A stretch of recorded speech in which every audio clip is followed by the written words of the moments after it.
दादाजी धूनीवाले की गिनती भारत के महान संतों में की जाती है। दादाजी धूनीवाले का अपने भक्तों के बीच वही स्थान है जैसा कि शिरडी के साईं बाबा का। उनका समाधि स्थल खंडवा शहर में है। दादाजी स्वामी केशवानंद जी महाराज एक बहुत बड़े संत थे और लगातार घूमते रहते थे।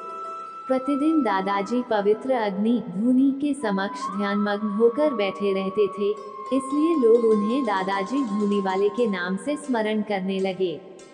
दादाजी धूनीवाले को शिव का अवतार मानकर पूजा जाता है और कहा जाता है कि उनके दरबार में आने से बिन मांगी दुआएं भी पूरी हो जाती हैं।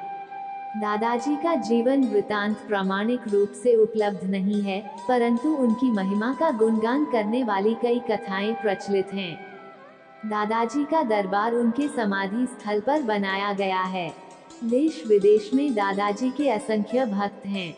दादाजी के नाम पर भारत और विदेशों में 27 धाम मौजूद हैं। इन स्थानों पर दादाजी के समय से अब तक निरंतर धूनी जल रही है। मार्गशीर्ष माह में मार्गशीर्ष सुदी 13 के दिन सन 1930 में दादाजी ने खंडवा शहर में समाधि ली। यह समाधि रेलवे स्टेशन से 3 किमी की दूरी पर है।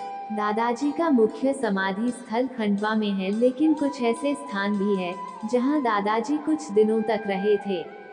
ऐसे स्थानों में से एक स्थान नगर से 3 किमी दूरी पर नर्मदा किनारे नावघाट खेड़ी में स्थापित है।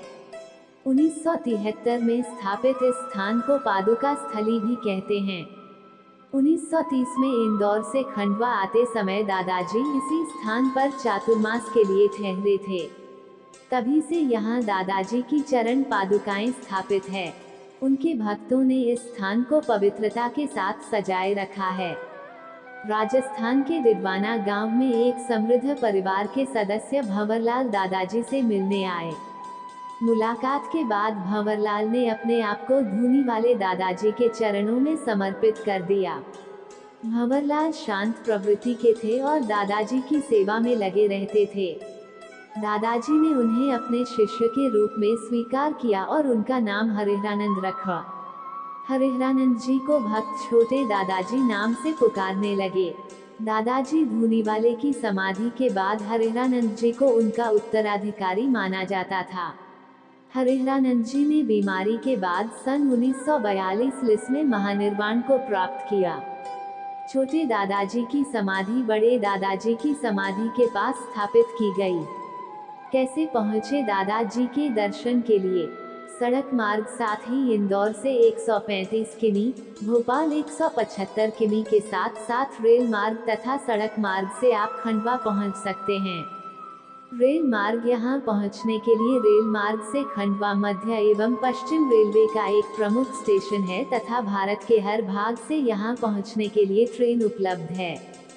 हवाई अड्डा यहां से सबसे नजदीकी हवाई अड्डा देवी अहिल्या एयरपोर्ट इंदौर 140 किमी की दूरी पर स्थित है। आपको हमारी जानकारी सही लगी तो कमेंट में जय श्री राम लिखें, ताकि हम आपके सामने इसी प्रकार के और तथ्य लाते रहे और सनातन संस्कृति विश्व में प्रचलित करें। ओम त्र्यंबकं यजामहे सुगंधिं पुष्टिवर्धनम् उर्वारुकमिव बन्धनात् मृत्योर्मुक्षीयमामृतात्। ओम त्र्यंबकं यजामहे सुगंधिं पुष्टिवर्धनम्